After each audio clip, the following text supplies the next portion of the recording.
Hello అండి. ఈరోజు బోటి దప్పడం లేదా బోటి చారు ఎలా చేయాలో చూద్దాము. ఫస్ట్ బోటి తీసుకొని వచ్చి ఉప్పు పసుపు వేసి వేడి నీళ్ళల్లో క్లీన్ చేసి పెట్టుకోవాలి. క్లీన్ చేసేటప్పుడు ఆనియన్స్ వేసి మళ్ళీ కడుక్కోవాలి.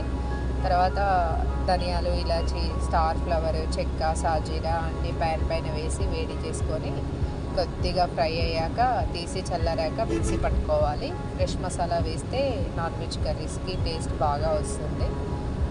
Fresh ginger garlic paste, fresh masala, అలాగే ఇవే మసాలా కొన్ని ఆయిల్లో కూడా వేస్తున్నాను.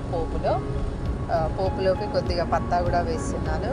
పత్తా సాజీరా చెక్క లవంగా ఇలాచి పెద్ద ఇలాచీలు కొన్ని వేస్తున్నాను. మిరియాలు కూడా వేసాను. సో ఇప్పుడు ఆనియన్స్ పచ్చిమిర్చి కొన్ని వేసుకొని ఆనియన్స్ వేస్తున్నాను. ఆనియన్స్ పూర్తిగా ఫ్రై అవ్వాలి, బ్రౌన్ అవ్వాలి.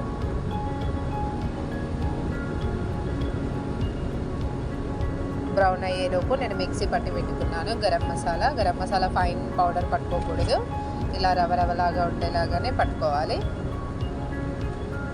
నెక్స్ట్ ఆనియన్స్ బ్రౌన్ అయ్యాక నేను జింజర్ గార్లిక్ పేస్ట్ వేసి కొద్దిగా వాటర్ వేసుకొని ఫ్రై చేసుకున్నాను. జింజర్ గార్లిక్ పేస్ట్ ఫ్రై అయ్యాక పసుపు వేసుకున్నాను.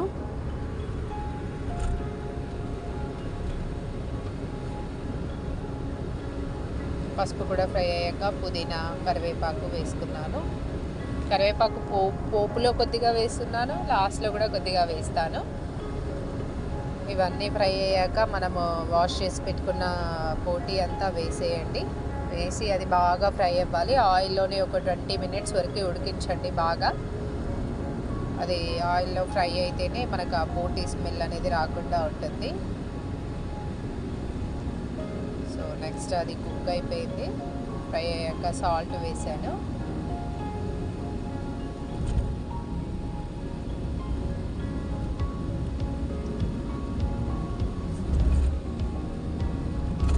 సాల్ట్ కారం వేసాను. కారం వేసి కలిపేసుకోండి. తర్వాత గరం మసాలా పౌడర్ యాడ్ చేసుకోండి. గరం మసాలా మాత్రం ఫ్రెష్గా మిక్సీ పట్టితే వేయండి.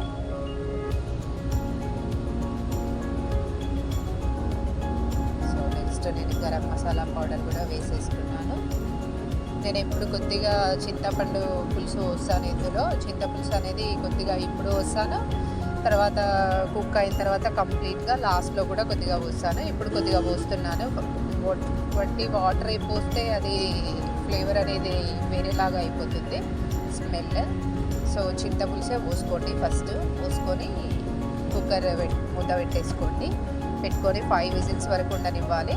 ఈలోపు నేను ప్యాన్లో 1/2 cup శనగపిండి 1/2 cup బియ్యం పిండి తీసుకుంటున్నాను. సిమ్లో పెట్టుకొని కొద్దిగా ఫ్రై చేసుకోవాలి పిండిని. జస్ట్ వేడవ్వాలి పిండి, అంతేగాని అది హై ఫ్లేమ్ పైన పెట్టినామంటే అది యూజ్ అవ్వదు. సో ఈ శనగపిండిని బియ్యం పిండిని బాగా కలిపేసుకొని అది జస్ట్ వేడయ్యి అది పచ్చి పోవాలి అంతే. అది నెక్స్ట్ బౌల్లోకి తీసుకొని ఉండలు లేకుండా వాటర్ పోసి స్మూత్గా మిక్స్ చేసి పెట్టుకోండి. ఇది లోపు నానుతుంది. కుక్కర్ మాత్రం 5 whistles రావాలి. మేము ఆల్రెడీ వాటర్లో కొద్దిగా ఉడికించాము బోటీని, ఇప్పుడు కుక్కర్లో ఉడికిస్తున్నాము. మనకు కుక్కర్లో కుక్ అయ్యేదే సాఫ్ట్ అయిపోతుంది బోటీ.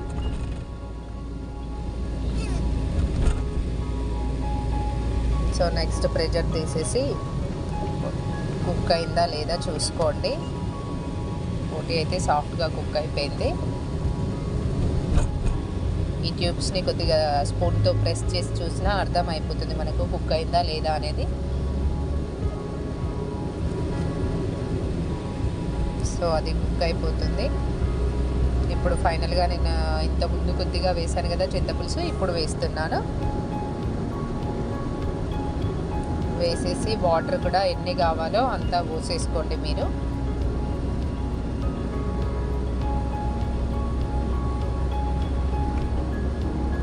సో బాగా ఉడికిపోవాలి ఇది చింతపులుసులో.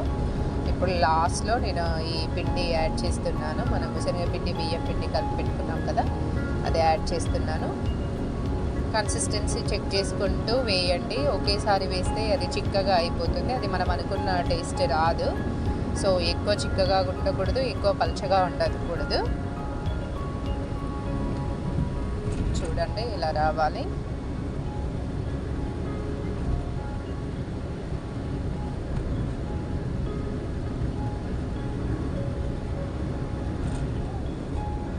సో ఇది కుక్ అవ్వాలి, ఈ పిండి కూడా కుక్ అవ్వాలి, లేకపోతే అది లాస్ట్లో యాడ్ చేసి అలాగే తిట్టేస్తే పిండి పిండిగా ఉంటుంది. ఈ పిండి మన పులుసులో కుక్ అయితే దప్పడం బాగుంటుంది.